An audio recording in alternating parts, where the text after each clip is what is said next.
Welcome to the Southern Tier Symphony's second online concert celebrating Valentine's Day. I'm Ben Grove, Music Director with the Symphony. Hi, I'm Laura Peterson. I am the Executive Director with the Symphony and the Symphony's pianist. We're really happy that you joined us today, and we're excited to get into the music with Valentine's theme. But before we do that, we can't do any of this without the generous support of our sponsors.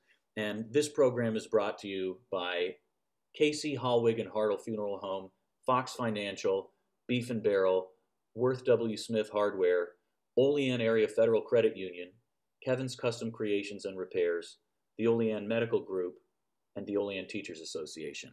So thank you to all of you for your support, and thanks to you, our audience, for joining us today. Up first, Dana and Andy Bennett, joined by their young daughter Eliza, will be performing two pieces of music, one with a distinct love theme, and they're going to introduce themselves before we get into their beautiful music. Hello everyone, we are the Bennett family. I'm Dana. I'm Andy. And this is our 6.5-month-old Eliza. And we are members of the Southern Tier Symphony. I'm the French horn player. I play trombone, and we don't know what Eliza will play yet. We are excited to introduce two pieces that you are going to hear. They're both from my 2010 graduate recital at Ithaca College. Yeah. One of them is called Moments. In this piece I composed. We are improvising around a set of music that's based on the date that we started dating, which is October 15th, 2005. Later that date was really important because we got married on October 15th, 2011. Very helpful for me. And this is split up into three movements. The first is when it's supposed to depict when we first met. The second one is to depict a date that we went on when we were together for 3 years. And the third one is called If It Rains, and it's based on a lovely saying that Andy came up with, which is, if it rains, then we date. Really, there should be at least one movement about Eliza at this point. The other piece we're playing is Johannes Brahms' Horn Songs. It was originally written for 2 horn players and piano. This arrangement is for trombone and piano, and it features our fantastic accompanist, Joshua Oxford. We're excited for you to enjoy, and happy Valentine's Day to all of you. Can't wait to see you all again.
And now we'd like to present an interview with Jonathan Brooks.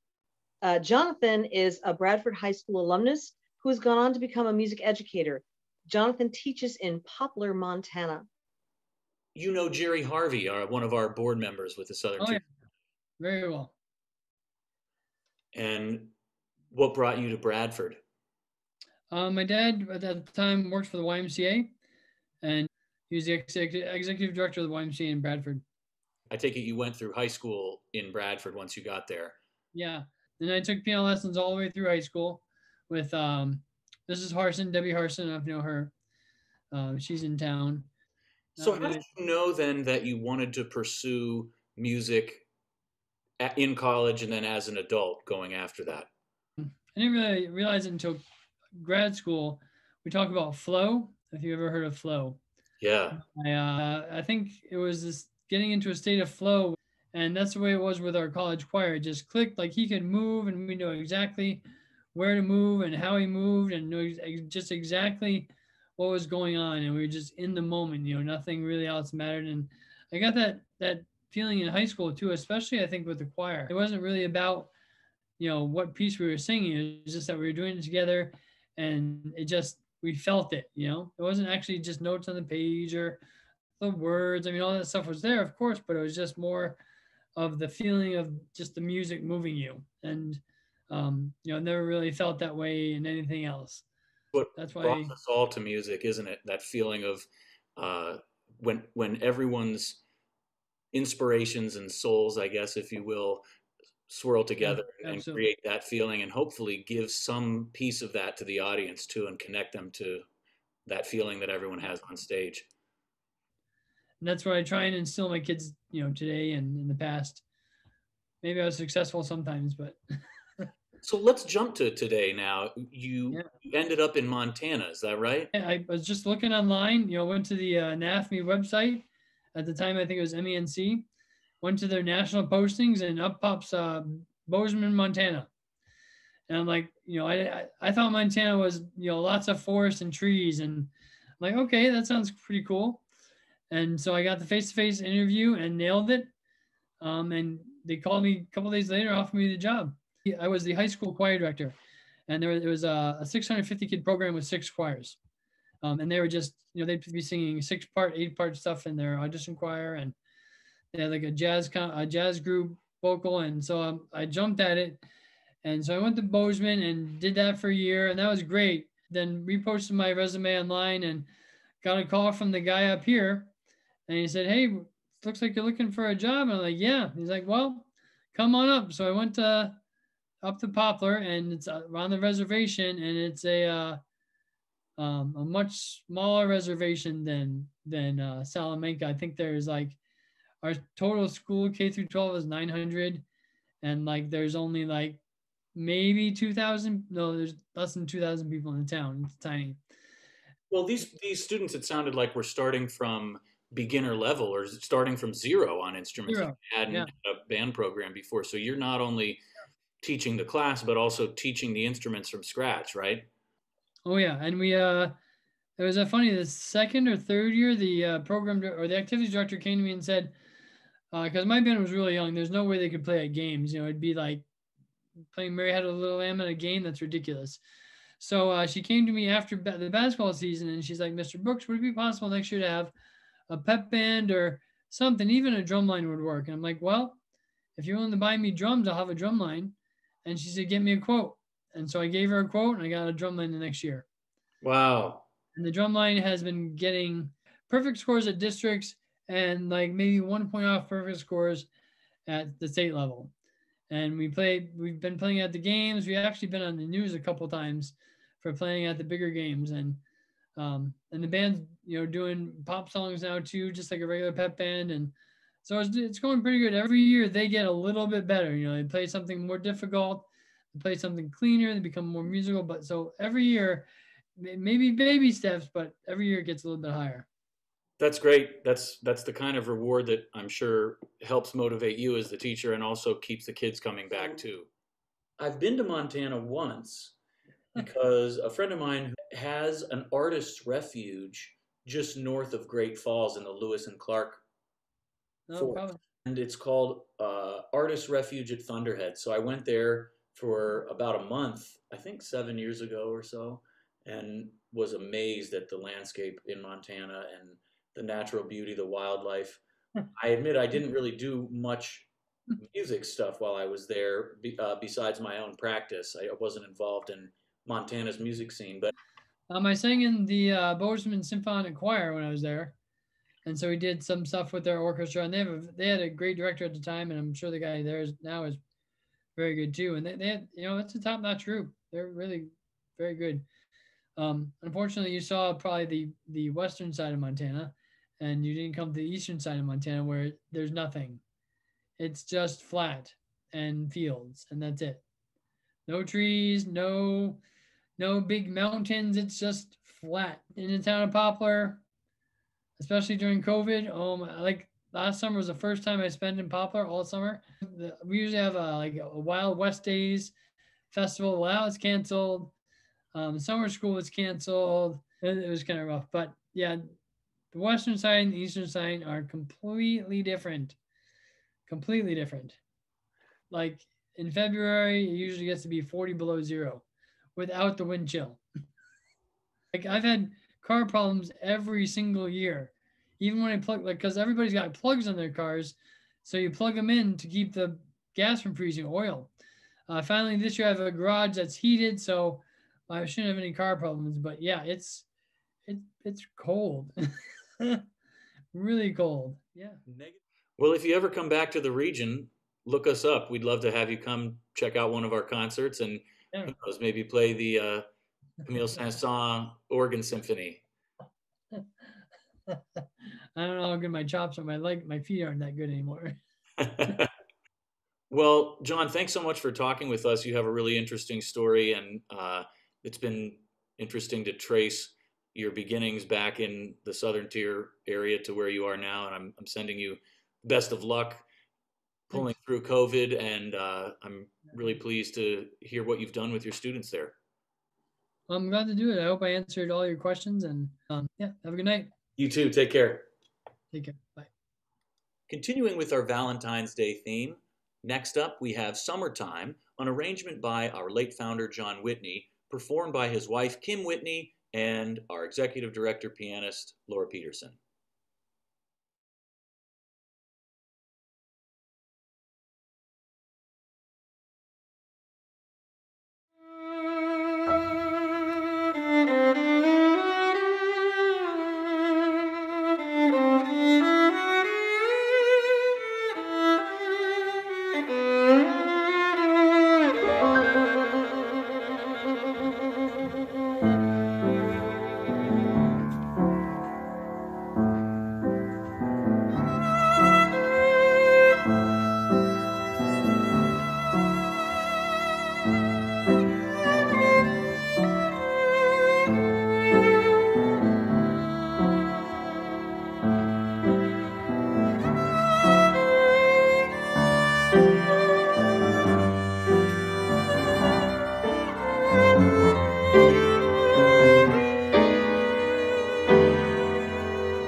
And now an interview with Southern Tier Symphony cellist Alex Cousins.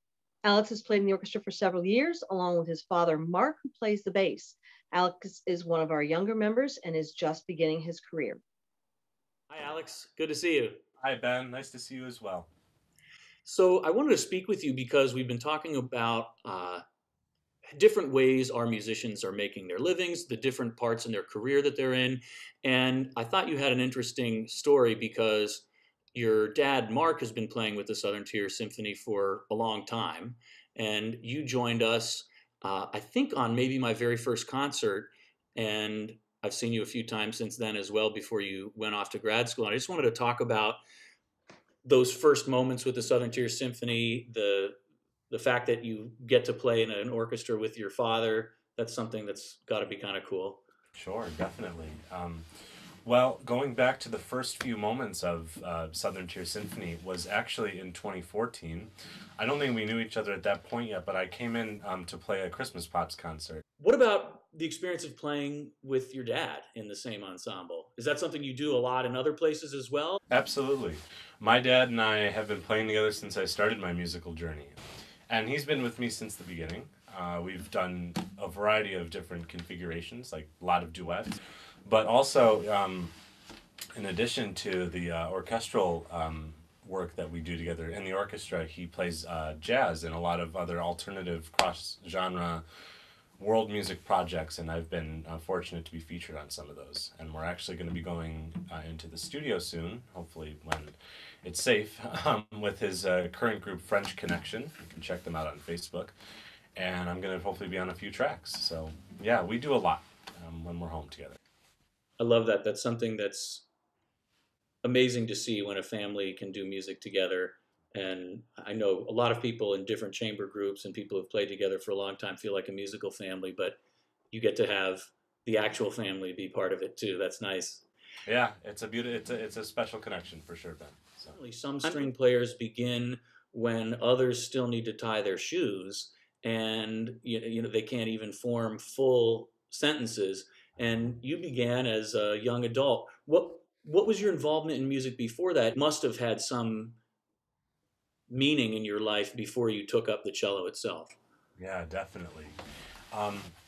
So I will say music was definitely a huge part of the household. Although I didn't quite know what was going on, I felt a really intense draw to music. I mean, there are literally times I can remember going down in our basement and playing on an electric piano for hours and just really playing these like blocked chords in the lower register of the piano and just kind of feeling super transfixed by it. So I felt the raw power of it, but I didn't quite know what... I was asleep, if you will. And then came 5th grade when I was just randomly asked by my parents, would you like to play an instrument? So I was 10. And I said, sure, what? And they said, well, why don't you play the bass like Dad? Well, what kid doesn't want to play or be like his family or his father, for example? So it was really, it was great to play bass alongside him for my first 4 years of my first 4 years of music. And I started playing bass. It was more just something fun to do.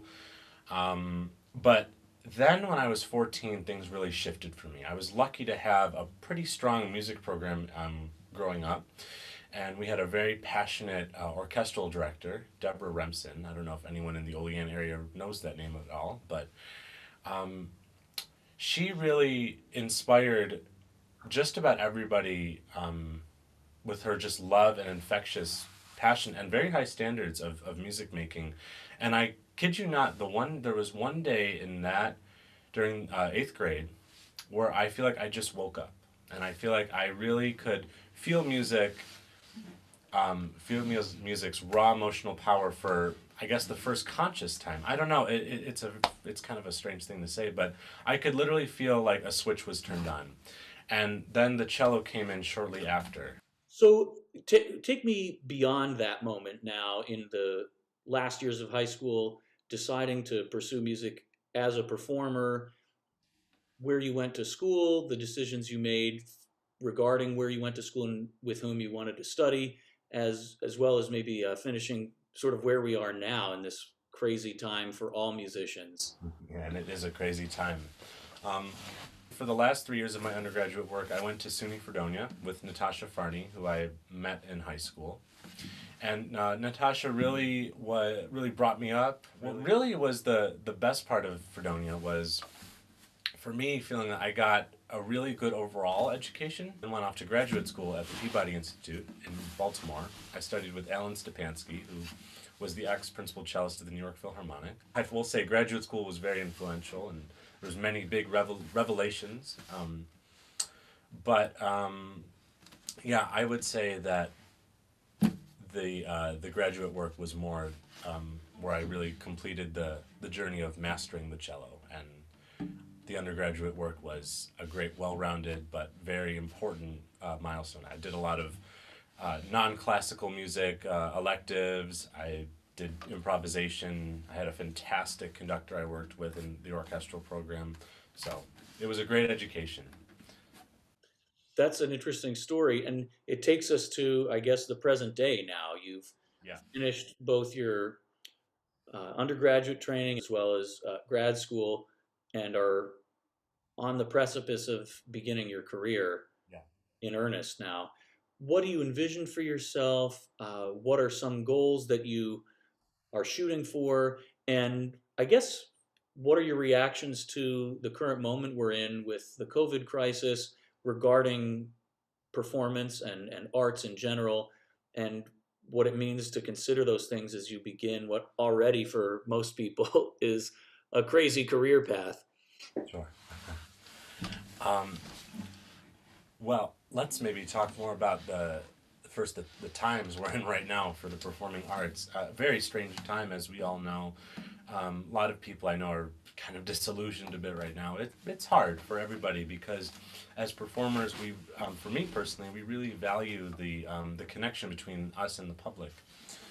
For me, that's what makes it all worth it. But I've had the time to really think about I want this, and it's true. I do very much still, because I see the power that, and I think a lot of us see the power that our art has on the world, and the world needs it more than ever, I think, and will need it more than ever post-pandemic. I think you have a good perspective on both the challenging things about this time right now that are not your issues. I mean, the ones we all face from the COVID crisis, and also the ones that you need to deal with personally about your own goals. I'm excited to see where your career takes you, and I can certainly say, looking out in New York, at least in the past, being someone who has a broad range of skills and interests combined with tenacity and dedication, sounds like you have all those in abundance. They create the perfect combination for finding your way in this wild world and in this wild city here. So my only hope is that you'll still find a little time now and then to join us back at the Southern Tier Symphony. Absolutely, yeah. And I also thank you for joining your father in a musical performance that's in this video. It's nice to be able to chat with you and to hear the beautiful music you make along with one of our other esteemed members. It's our pleasure, Ben, honestly. Thanks for taking the time to talk. No, my pleasure. Thank you. Thank you once again for joining us. Closing down our Valentine's Day concert will be Mark and Alex Cousins performing music by Haydn and the love theme from Cinema Paradiso. We are going to be playing for you two selections, a divertimento by Joseph Haydn, and then the love theme from Cinema Paradiso, our arrangement.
Bye.